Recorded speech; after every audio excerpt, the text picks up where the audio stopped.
యేసు ప్రభుల వారి అతి శ్రేష్టమైన నామములో మీ అందరికీ వందనాలు.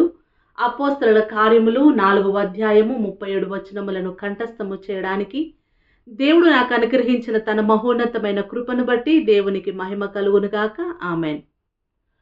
వారు ప్రజలతో మాట్లాడుచుండగా యాజకులను, దేవాలయపు అధిపతియు, సద్దుకయులను వారు ప్రజలకు బోధించుటయు, యేసును బట్టి మృతులలో నుండి పునరుత్థానము కలుగునని ప్రకటించుటయు చూచి కలవరపడి వారి మీదికి వచ్చి వారిని బలాత్కారముగా పట్టుకొని సాయంకాలం అయినందున మరునాటి వరకు వారిని కావలిలో ఉంచిరి.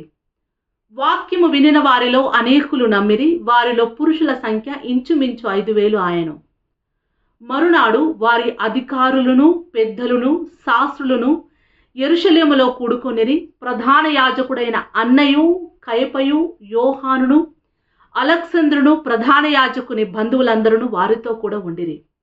వారు పేతురును, యోహానును మధ్య నిలవబెట్టి, మీరు ఏ బలము చేత ఏ నామమును బట్టి దీనిని చేసితరని అడుగగా, పేతురు పరిశుద్ధాత్మతో నిండినవాడై ఇట్లా నేను, ప్రజల అధికారులారా, పెద్దలారా, ఆ దుర్బలునికి చేయబడిన ఉపకారమును గూర్చి వాడు దేని వలన స్వస్థత పొందెనని నేడు మమ్మను విమర్శించుచున్నారు గనుక మీరందరూ, ఇశ్రాయేలు ప్రజలందరూ తెలుసుకొనవలసినదేమనగా, మీరు సిలువ వేసినట్టు, మృతులలో నుండి దేవుడు లేపినట్టు, నజరేయుడైన యేసుక్రీస్తు నామముననే వీడు స్వస్థత పొంది మీ ఎదుట నిలుచుచున్నాడు. ఇల్లు కట్టువారైన మీరు తృణీకరించిన రాయి ఆయనే, ఆ రాయి మూలకు తలరాయి ఆయను. మరి ఎవని వలనను రక్షణ కలగదు, ఈ నామముననే మనము రక్షణ పొందవలను గాని ఆకాశము క్రింద మనుషులలో ఇవ్వబడిన మరి ఏ నామమున రక్షణ పొందలేము అనెను. వారు పేతురు, యోహానుల ధైర్యము చూచినప్పుడు వారు విద్య లేని పామరులని గ్రహించి ఆశ్చర్యపడి వారు యేసుతో కూడా ఉండిన వారని గుర్తెరిగిరి. స్వస్థత పొందిన ఆ మనుషుడు వారితో కూడా నిలిచి ఉంట చూచి ఏమీ ఎదురు చెప్పలేకపోయేరే. అప్పుడు సభ వెలుపలికి పొండని వారికి ఆజ్ఞాపించి తమలో తాము ఆలోచన చేసి, ఈ మనుషులను మనం ఏమి చేయుదము? వారి చేత ప్రసిద్ధమైన సూచక క్రియ చేయబడి ఉన్నదని యెరూషలేములో కాపురమున వారికందరికీ స్పష్టమే. అది జరగలేదని చెప్పజాలము. అయినను ఇది ప్రజలలో ఇంకా వ్యాపింపకుండుటకై ఇక మీదట ఈ నామమును బట్టి ఏ మనుషులతోనైనా మాట్లాడకూడదని మనము వారిని బెదురు పెట్టవలనని చెప్పుకొనిరి. అప్పుడు వారిని పిలిపించి, మీరు యేసు నామమును బట్టి ఎంత మాత్రమును మాట్లాడకూడదు, బోధింపను కూడదని వారికి ఆజ్ఞాపించిరి. అందుకు పేతురును, యోహానును వారిని చూచి, దేవుని మాట వినుట కంటే మీ మాట వినుట దేవుని దృష్టికి న్యాయమా? మీరే చెప్పుడి. మేము కన్న వాటిని విన్న వాటిని చెప్పక ఉండలేమని వారికి ఉత్తరం ఇచ్చిరి. ప్రజలందరూ జరిగిన దానిని గూర్చి దేవుని మహిమపరచుచుండేది గనుక సభవారు ప్రజలకు భయపడి వీరిని శిక్షించి విధమేమీ కనుగొనలేక వీరిని గట్టిగా బెదిరించి విడుదల చేసిరి. స్వస్థపరచుట అను ఆ సూచక క్రియ ఎవని విషయంలో చేయబడేనో వాడు 40 ఏండ్ల కంటే ఎక్కువ వయస్సు గలవాడు. వారు విడుదల నొంది తమ స్వజనుల యొద్దకు వచ్చి ప్రధాన యాజకులను, పెద్దలను తమతో చెప్పిన మాటలన్నింటినీ వారికి తెలిపిరి. వారు విని ఏక మనస్సుతో దేవునికి ఇట్లు బిగ్గరగా మొరపెట్టిరి, నాదా, నీవు ఆకాశమును, భూమిని, సముద్రమును వాటిలోని సమస్తమును కలుగజేసిన వాడవు. అన్ని జనులు ఎలా అల్లరి చేసిరి? ప్రజలెందుకు వ్యర్థమైన ఆలోచనలు పెట్టుకొనిరి?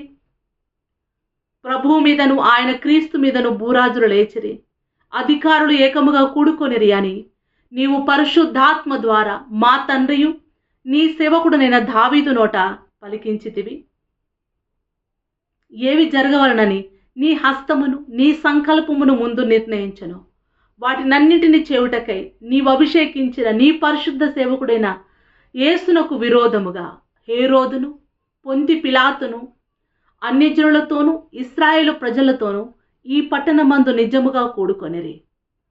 ప్రభువా, ఈ సమయమునందు వారి బెదిరింపులు చూచి రోగులను స్వస్థపరచుటకు నీవు అభిషేకించిన నీ పరిశుద్ధ సేవకుడైన యేసు నామము ద్వారా సూచక క్రియలను, మహత్కార్యములను చేయుటకు నీ చేయి చాచి ఉండగా నీ దాసులు బహుధైర్యముగా నీ వాక్యమును బోధించున్నట్లు అనుగ్రహించుము. వారు ప్రార్థన చేయగానే వారు కూడి ఉన్న చోటు కంపించను. అప్పుడు వారందరూ పరిశుద్ధాత్మతో నిండిన వారే దేవుని వాక్యమును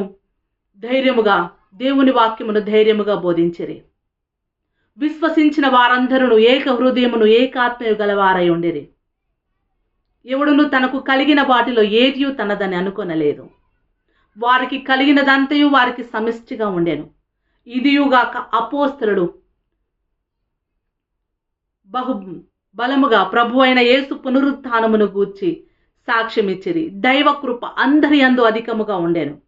భూములైనను ఇండ్లైనను కలిగిన వారందరూ వాటిని అమ్మిన వాటి వెల తెచ్చి అపోస్తలుల పాదముల యొద్ద పెట్టుచూ వచ్చిరి.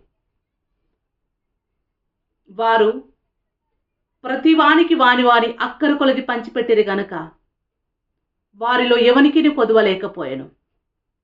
కుప్రాలో పుట్టిన లేవీడవు యోసేపు అని ఒకడు ఉండెను. ఇతనికి అపోస్తలులు హెచ్చరిక పుత్రుడు అని అర్థమిచ్చు బర్నబా అను పేరు పెట్టి ఉండిరి. ఇతడు భూమి గలవాడై ఉండి దానిని అమ్మి దాని వెల తెచ్చి అపోస్తలుల పాదముల యొద్ద పెట్టెను. దేవుని కృప మనందరికీ తోడై ఉండునుగాక. ఆమేన్.